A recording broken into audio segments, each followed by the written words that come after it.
Olá, bom dia, boa tarde, boa noite, conforme o local e a hora que estiver a acompanhar Washington Fora de Horas nesta terça-feira. Hoje é 30 de junho. Eu sou Álvaro Lugero Andrade, Voz da América, de segunda a sexta, neste mesmo horário, às 9h30 de Washington. Leva até aos internautas Washington Fora de Horas 30 minutos em notícias. Hoje vamos falar sobre o discurso feito nesta manhã pelo presidente João Lourenço na abertura de mais uma reunião do Bureau Político do MPLA, lembrando também que a Igreja Católica critica demolições em Benguela. Vamos abordar também a crise política na Guiné-Bissau, particularmente no PAIGC, depois de 5 deputados terem validado o programa do governo de Nuno Gomes Nabian. Aqui nos Estados Unidos, em tempo de campanha, como estão as sondagens de Donald Trump? No Brasil, também desmontado mais um escritório do ódio, ou escritório do crime, no Rio de Janeiro, supostamente ligado à morte da vereadora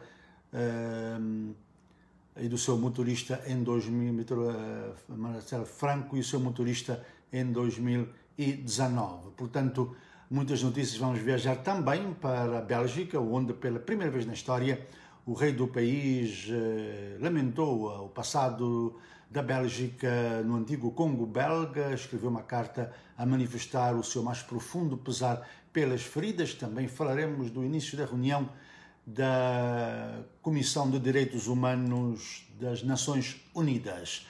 Já sabe que neste momento aqui pode participar do programa, enviando, além do tradicional bom dia, se quiser dar, mas agradecemos muito, e em particular, os seus comentários aos temas que estamos aqui a trazer às notícias, e também dê-nos as notícias aí do seu país, da sua cidade, onde está, como está esta terça-feira. Quero relembrar que estamos em todas as redes sociais, assim como no Facebook, no Twitter, no Instagram, no YouTube, com VOA Português, e logo mais estamos na rádio a partir das 19 horas de Moçambique, 18 de Angola, 17 na Guiné-Bissau e São Tomé e Príncipe, 16 horas em Cabo Verde, 14 de Brasília e 17 de Lisboa. Estamos nas ondas curtas, onda média, também em rádios parceiras, em Moçambique, na Guiné-Bissau, em Cabo Verde, e através do retransmissor local da Voz da América em São Tomé e Príncipe, e na nossa página voaportugues.com. Em Angola, o presidente João Lourenço defendeu hoje a luta que o seu governo tem vindo a fazer contra a corrupção e criticou aqueles que têm dito que esse combate tem sido mal gerido, bem como os que, segundo ele, têm feito um discurso baseado na mentira contra os titulares dos poderes públicos. Ele disse, citamos, alguns consideram apenas bons resultados o maior ou menor número de pessoas arroladas, detidas ou condenadas, ou que o Estado já devia ter recuperado todos os ativos, o que a todos os títulos não é realista, uma vez que o dinheiro criou em alguns a ilusão e a falsa sensação de impunidade, não fazendo voluntariamente a devolução dos ativos que ao povo angolano pertencem, disse Lourenço na abertura da reunião do Bureau Político em Luanda, num discurso em que defendeu a independência da justiça e que a corrupção não é um problema do partido no poder, mas de toda a sociedade. Sem dar detalhes sobre essa afirmação, ele disse, e cito, depois dos ganhos obtidos pelo país em termos de reputação, o MPLA está proibido de passar mensagens erradas e desencorajadoras à sociedade, aos tribunais, aos investidores e à comunidade internacional. Na sua intervenção, o presidente angolano afirmou constatar, e cito, o ressurgir de um discurso político baseado na mentira, no insulto verbal contra o adversário e contra os titulares das principais instituições do poder do Estado, o que não nos parece se coadunar com a sociedade pacífica que estamos juntos a construir, e lembrou que os canais do diálogo estão abertos, em particular o Parlamento, a imprensa, o Conselho da República e audiências com o próprio chefe de Estado. Na nossa emissão de rádio, a partir das 18 horas de Luanda, vamos ter reações de juristas quanto à atuação da Justiça, claro, em relação ao que disse o presidente João Lourenço. Ainda em Angola, a Igreja Católica condena as demolições ocorridas na província de Benguela sem decisão judicial e refere que a brutalidade e o uso desproporcional da força demonstram atos de injustiça social e praticados a favor de uma elite. Uma semana depois das demolições das mais de 100 casas numa escola e num posto de saúde no bairro das Salinas, arredores da capital da Benguela, as famílias desalojadas alertam para a falta de condições no espaço onde se encontram provisoriamente. Depois de ter constatado esta realidade, o presidente da Comissão de Justiça e Paz da Diocese de Benguela, Padre Paulino Coteca, afirmou que as autoridades devem deixar de governar para uma minoria. Em declarações à Voz da América, ele disse, e cito, Não deve haver proteção de uns e sacrifício de outros. Estes povos também são angolanos, têm famílias, ficaram desalojados da maneira que nós vimos, crianças ao relento, abandonadas. O Estado deve pôr a mão na consciência, não governar só para uma elite, até porque o homem está acima da lei, diz o padre Coteca. Por seu lado, o chefe do gabinete jurídico da administração municipal de Benguela, Eurico Bong, disse que as demolições foram levadas a cabo dentro dos marcos da Constituição, ainda que sem o mandado do tribunal. O advogado das famílias alojadas, José Faria, apresentou uma participação criminal contra a administradora municipal e o seu adjunto por abuso de autoridade e danos materiais. O governo diz que vai requalificar os 53 hectares em causa e proceder à venda de lotes. Lembro que esta peça, com várias reações, teremos a nossa emissão de rádio logo mais. Washington fora de horas, são 9 horas e 34 minutos na capital americana. Vamos então aqui ao nosso Facebook ver os nossos internautas que estão a acompanhar já. Muitos estão a deixar aí um alô. Vamos ver se já há comentários aos temas que estamos a tratar e também principalmente de assuntos que possam estar a acontecer aí nos vossos países, nas vossas cidades. Vamos ver aí, com licença, só para aclarar a vista. Vamos ver quem está já a deixar comentários aqui na nossa página. Temos já várias pessoas a saudarem, a dar um bom dia aqui no Washington fora de horas. Não está a querer abrir? Como é que é? Vamos ver se abre. Agora sim. Agora sim está a abrir aí os comentários. E temos já o Mamadou Banquimon Brikov, diz boa tarde, da Guiné-Bissau. E vamos já de seguida mesmo, Mamadou, para notícias da Guiné-Bissau. Sandra Helena dá um bom dia, voa. Sandra desde Cambridge, Massachusetts. Aquele abraço, Sandra.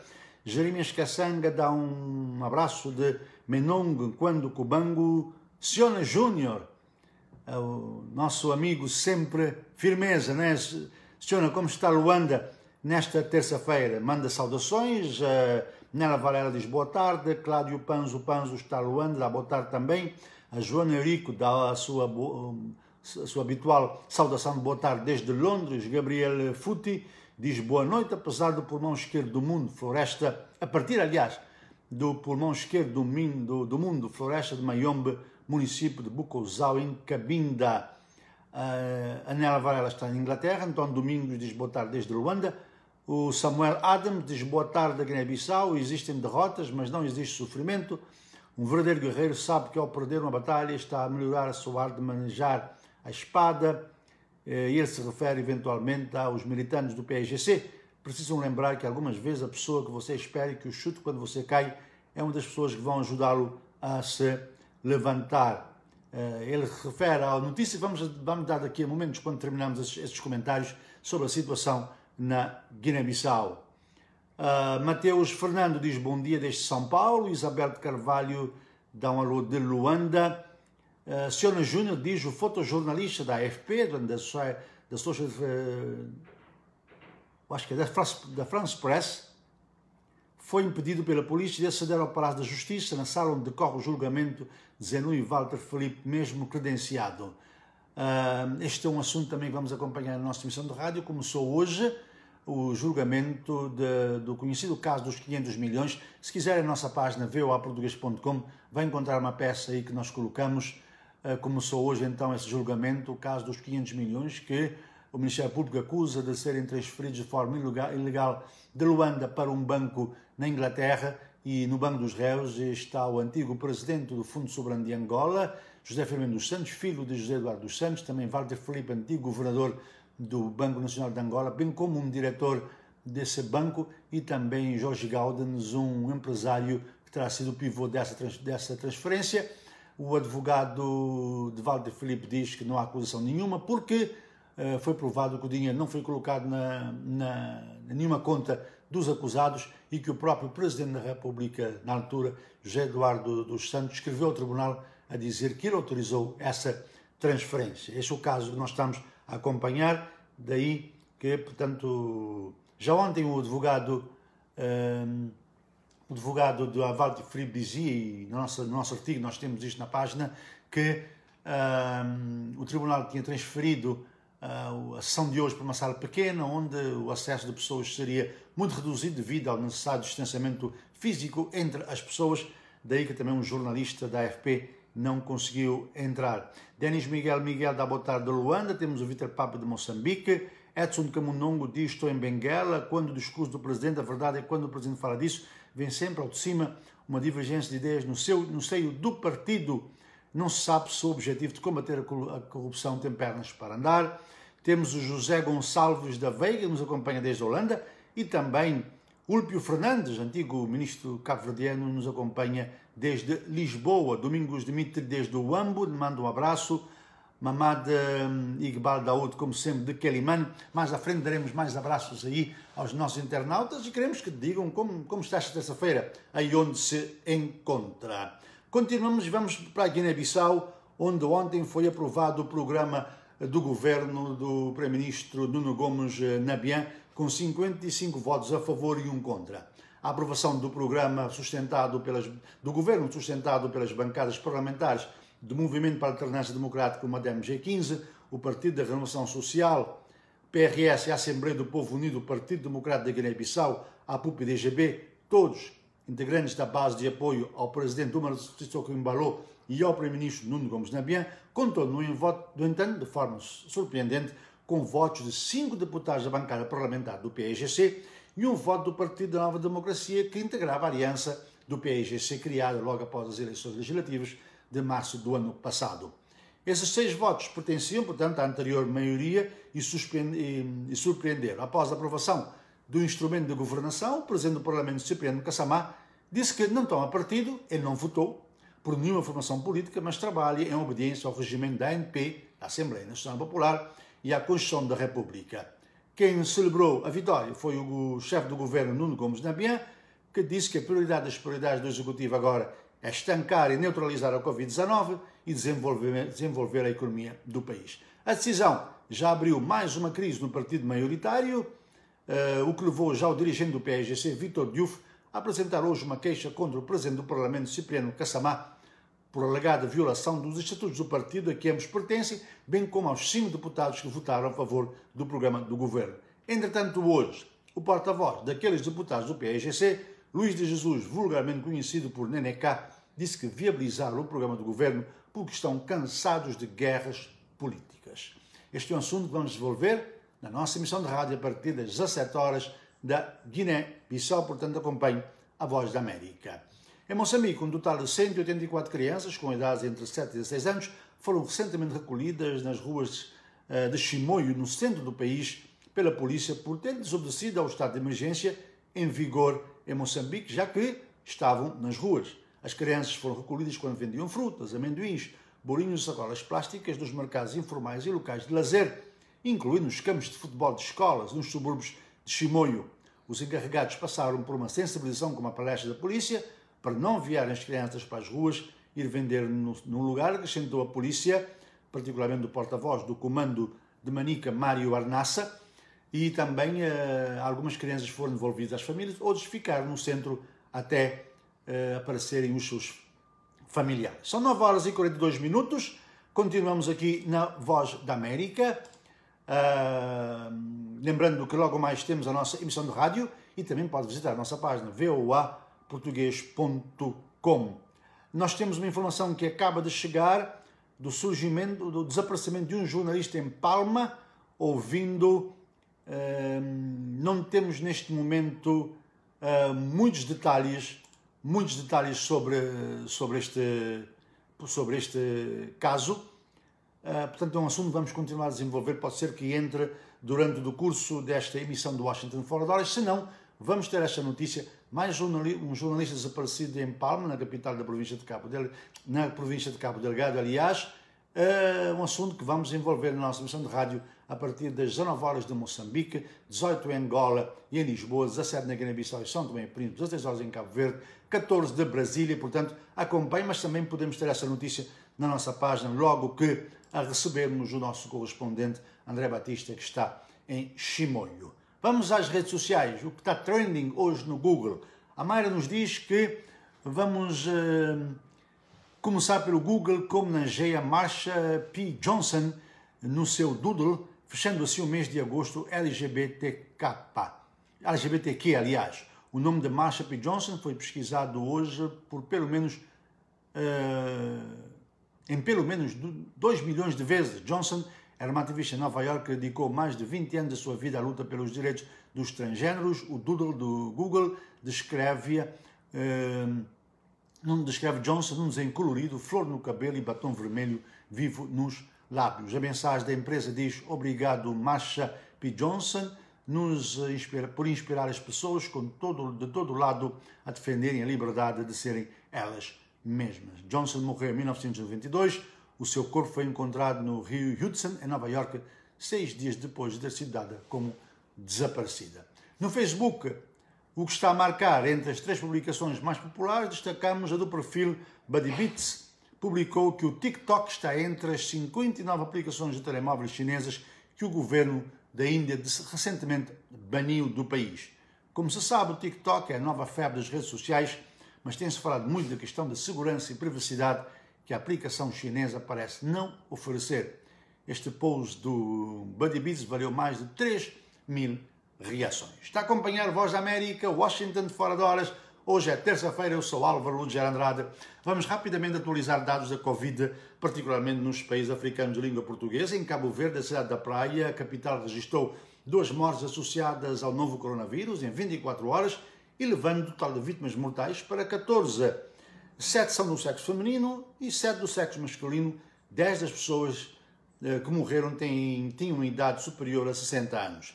Cabo Verde registra assim um total de 1.165 casos confirmados, dos quais 607 recuperados, tem neste momento 542 casos ativos da doença. A Guiné-Bissau, que continua a liderar entre os países africanos de língua portuguesa, registrou ontem 40 novos casos da Covid-19 e mais 2 vítimas mortais, elevando o total de infecções provocadas pela pandemia a 1.654 e o número de óbitos aumentou para 24. Moçambique registrou ontem a 6ª morte, tem agora 883 infecções, sendo já o 3º país lusófono em África com mais casos. São Tomé e Príncipe tem 712 infectados, mas os números não são atualizados desde a passada sexta-feira. Angola, com mais 9 infecções, totaliza 276 casos positivos. Fala-se no regresso ao estado de emergência em Angola, mas esta é uma informação que ainda não está confirmada, é um debate que está a acontecer. A nível mundial, vamos ver quais são os últimos dados que nós temos aqui, visitando a base de dados mais atualizada, pelo menos de acordo com o que se sabe, é da Universidade Johns Hopkins, aqui em Washington, que nos traz que neste momento está mesmo a fazer a última atualização, quando são 9 horas e 46 minutos aqui em Washington. Há 10.470.103 pessoas foram infectadas com a Covid-19 até agora. Estados Unidos lideram com 2.682.897 pessoas. Brasil praticamente está a meio dos Estados Unidos, pouco mais de 1.300.000. Depois Rússia, 646.000 e por aí abaixo. Quanto às mortes, Estados Unidos e Brasil também lideram. 129.544 mortos até agora nos Estados Unidos. Brasil tem 58.314 mortos. Em lugar está o Reino Unido com 43.660 mortos até este momento. E a propósito do Brasil, a Polícia Civil e o Ministério Público do Rio de Janeiro iniciaram hoje a Operação Thanatos contra denunciados por chefiar o chamado Escritório do Crime, um grupo formado por polícias, ex-polícias e milicianos que é investigado por uma série de execuções. Até ao momento, 2 dos 4 alvos tinham sido detidos. O Ministério afirma que os denunciados possuem ligação estreita com Adriano Magalhães da Nóbrega, o capitão Adriano, morto em confronto com a polícia em fevereiro deste ano na Bahia. Ele estava ligado ao caso da vereadora Marielle Franco e do motorista Anderson Gomes e também apontado como estando ligado a Flávio Bolsonaro, filho do presidente brasileiro. O grupo chegou a ser investigado pelo atentado contra a vereadora Marielle Franco. Uma notícia que ainda está em desenvolvimento no Brasil. Aqui nos Estados Unidos, regressando à questão da Covid, ao contrário do que tem acontecido até agora, líderes do Partido Republicano começaram a defender o uso de máscaras, mediante o crescimento dos casos de Covid-19 em alguns estados de eleitorado tradicionalmente mais republicano, que no início não levavam a sério a questão da Covid-19. Muitos desses estados nem sequer fecharam para algum confinamento, ainda que reduzido. O líder da maioria do Senado, o republicano Mitch McConnell, disse que não deveria haver estigma com a medida em questão, ele também que não tinha usado até agora a máscara. Por seu lado, o líder dos republicanos na Câmara dos Deputados, Kevin McCarthy, disse que os norte-americanos devem seguir as recomendações das autoridades de saúde, usar máscaras e praticar o distanciamento social para desacelerar a propagação das infecções.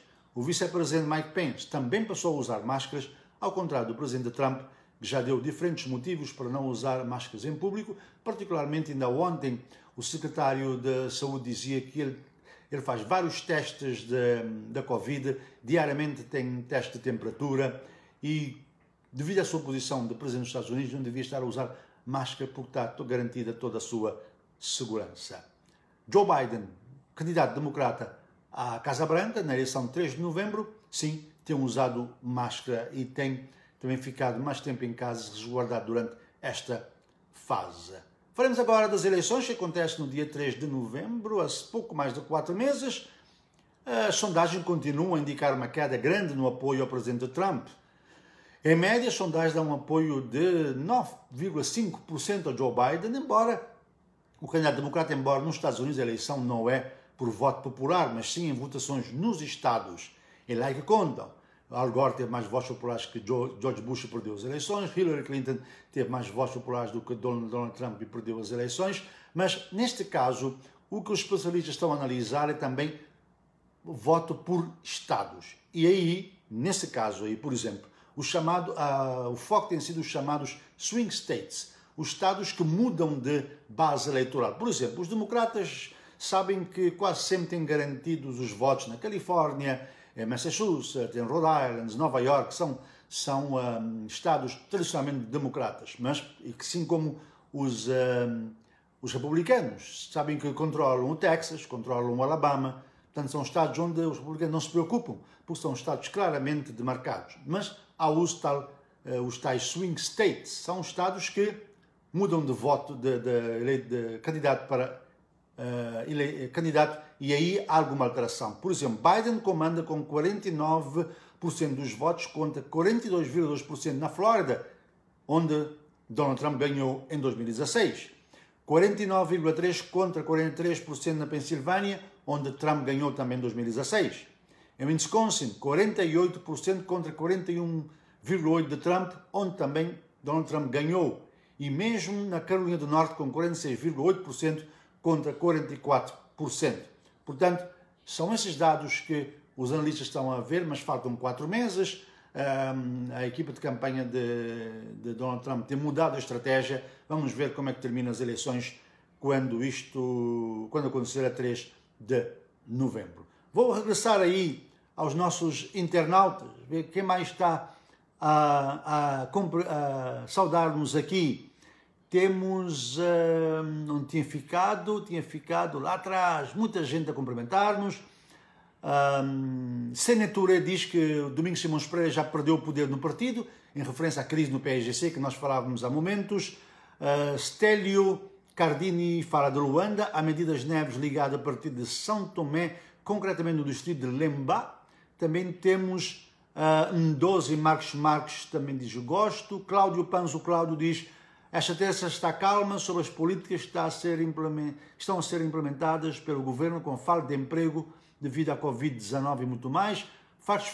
Marcos Fonseca, jornalista cabo-verdiano, também dá um abraço. Grande abraço, Marcos. Joaquim Matavel está no bairro da Polana, Caniço, em Maputo. Siona Júnior diz que o ex-militante da UNIT, Múzio Candimba, acusa o partido de ter patrocinado as primeiras manifestações em Angola com uma quantia de $5.000 americanos em 2010, através do projeto Candimba Luz de Angola. Portanto, são informações que nos chegam de vários internautas. Daniel Bá Fernandinho também dá alô, e o Bobacar Mbalô diz muito obrigado pela informação. Continuamos aqui, temos muitas notícias. Vamos a um caso que está a fazer manchete hoje. O rei da Bélgica, Filipe, expressou pela primeira vez na história do país o mais profundo pesar pelas feridas infligidas durante o período colonial no Congo, numa carta dirigida ao presidente da atual República Democrática do Congo. E cito: eu quero expressar os meus mais profundos pesares por estas feridas do passado, cuja dor é revivida hoje pela discriminação ainda presente nas nossas sociedades, escreveu o rei belga na carta enviada a Félix Tshisekedi por ocasião do 60º aniversário da independência do país. O então Congo belga conquistou a independência 30 de junho de 1960 e passou a ser chamado República Democrática do Congo. Na época do Estado Livre do Congo, quando o território africano era propriedade do rei Leopoldo II, foram cometidos atos de violência e crueldade que ainda pesam sobre a nossa memória coletiva, escreveu Filipe, que reina desde 2013. Na Bélgica, a morte do afro-americano George Floyd, no passado mês de maio, provocou a retomada do debate sobre a violência do período colonial no Congo e o papel muito polêmico do rei Leopoldo II, acusado por alguns ativistas anticolonialistas pela morte de milhões de pessoas, dizem muito mais do que da Alemanha de Hitler, segundo alguns historiadores. E também a estátua do rei Leopoldo II tem sofrido muito, foi até retirada aí de onde está, na capital belga. Vamos ainda avançar. A alta comissária da ONU para os Direitos Humanos, Michelle Bachelet, denunciou hoje a intimidação exercida pelas autoridades da China e da Rússia no contexto da pandemia da Covid-19 e expôs como a realidade desta crise da saúde é negada no país, no Brasil e nos Estados Unidos. Bachelet afirmou que em todo o mundo a Covid-19 está a ser usada para limitar o direito das pessoas a expressarem-se e a participarem na tomada de decisões que afetam as suas vidas. Michelle Bachelet fez esta observação durante a abertura da 44ª sessão do Conselho de Direitos Humanos da ONU em Genebra. Também criticou, além da Federação Russa, da China, o Kosovo, a Nicarágua e outros países que estão a ameaçar e intimidar jornalistas, bloggers e ativistas civis. O chefe da diplomacia europeia, Joseph Borrell, condenou hoje a expulsão da embaixadora da União Europeia na Venezuela, decretada ontem pelo presidente Nicolás Maduro, e ameaçou com a adoção de medidas de reciprocidade. A expulsão da embaixadora foi a resposta do governo da Venezuela às novas sanções europeias contra 11 venezuelanos, entre eles o deputado Luís Parra e vários funcionários do Tribunal Supremo Eleitoral, por ações contra a oposição liderada por Juan Guaidó. Há já agora 36 venezuelanos sancionados pela União Europeia. Continuamos aqui no Washington Fora de Horas. Vamos ver quem mais está por aqui. Boubacar Embalo já o tinha citado. Vou então aqui ver o que mais temos de trending no YouTube. Destacamos hoje Dead and Claimed, do rapper Youngboy, que está trending com mais de 17 milhões de visualizações na plataforma. Eu não fui lá ainda. Em termos de cinema, novidades. O trailer de Luke's Dead Kill já está disponível e tem mais de 4 mil milhões de visualizações. Quero lembrar que no YouTube, no Facebook, no Twitter, no Instagram, a Voz da América estará presente durante todo o dia. VOA Português. Na nossa página também, durante 24 horas, atualizamos tudo. voaportuguês.com. A propósito disso, na nossa página, 2 artigos chamam especial atenção dos internautas. Cabo Delgado a ferro e fogo, Exército diz ter tomado o controle de Mocimbo da Praia, e Síndica do Colô, marido da empresária angolana Isabel dos Santos, diz que o presidente João Lourenço não consegue justificar o seu património, que ele diz também ter por base a corrupção, e é um assunto também que está a ser muito acompanhado na nossa página. E também posso até dizer-o, mais nós temos aí, já temos a intervenção do presidente João Lourenço hoje de manhã, e temos também uma reportagem sobre a queda da popularidade do presidente Donald Trump. Lembrando que hoje, terça-feira, é dia de Política na América. Na nossa emissão de rádio, João Santa Rita vai trazer os últimos dados das sondagens que estão a marcar essa contagem para a eleição de 3 de novembro. E temos também várias outras reportagens aí na nossa página. Vamos ver se temos alguma atualização de notícias de última hora. Quero chamar a atenção também para a nossa emissão de rádio. Vamos analisar o discurso do presidente João Lourenço, já há reações, também vamos trazer reações da Igreja Católica em Benguela sobre demolições de mais de 100 casas na semana passada. Em Cabinda, 2 ativistas foram presos no domingo, devem ser presentes hoje ao tribunal. Temos uma análise sobre a situação com o deputado pela UNITA, Hultat, e também um ativista de Cabinda, logo mais na nossa emissão de rádio. Em Moçambique vamos falar do uso de mercenários ou de militares privados pelo governo moçambicano no combate aos insurgentes em Cabo Delgado e também o desaparecimento de um jornalista em Palma, segundo informação de última hora. Na Guiné-Bissau, logicamente, iremos falar sobre a aprovação do programa do governo ontem e também da crise aberta no PAIGC. Lembrando que a Voz da América está presente em todas as redes sociais, VOA Português, e na nossa página voaportuguês.com. Temos a nossa emissão em ondas curtas, onda média, afiliadas ou rádios parceiras, em Moçambique, Guiné-Bissau e Cabo Verde. E também uma boa notícia é que vamos, na próxima sexta-feira, a partir da segunda hora da nossa emissão, vamos ter um grande debate com especialistas dos países africanos de língua portuguesa, especialistas aqui nos Estados Unidos e com a participação da televisão de Angola, de Cabo Verde e de Moçambique, um debate sobre a Covid-19, os desafios do futuro. Próxima sexta, portanto, a partir da segunda hora da nossa emissão, a última meia hora será este debate. Um debate que também está a ser produzido na televisão e que será retransmitido também nas televisões dos países africanos de língua portuguesa, uma coprodução com a Voz da América. Termino aqui Washington Fora de Horas. Eu sou Álvaro Lujar Andrade. Amanhã, neste mesmo horário, estará o Amancho Miguel. Uma boa terça-feira a todos. Nos encontramos nas redes sociais, no site e mais tarde na nossa emissão de rádio. Feliz terça a todos. Fui.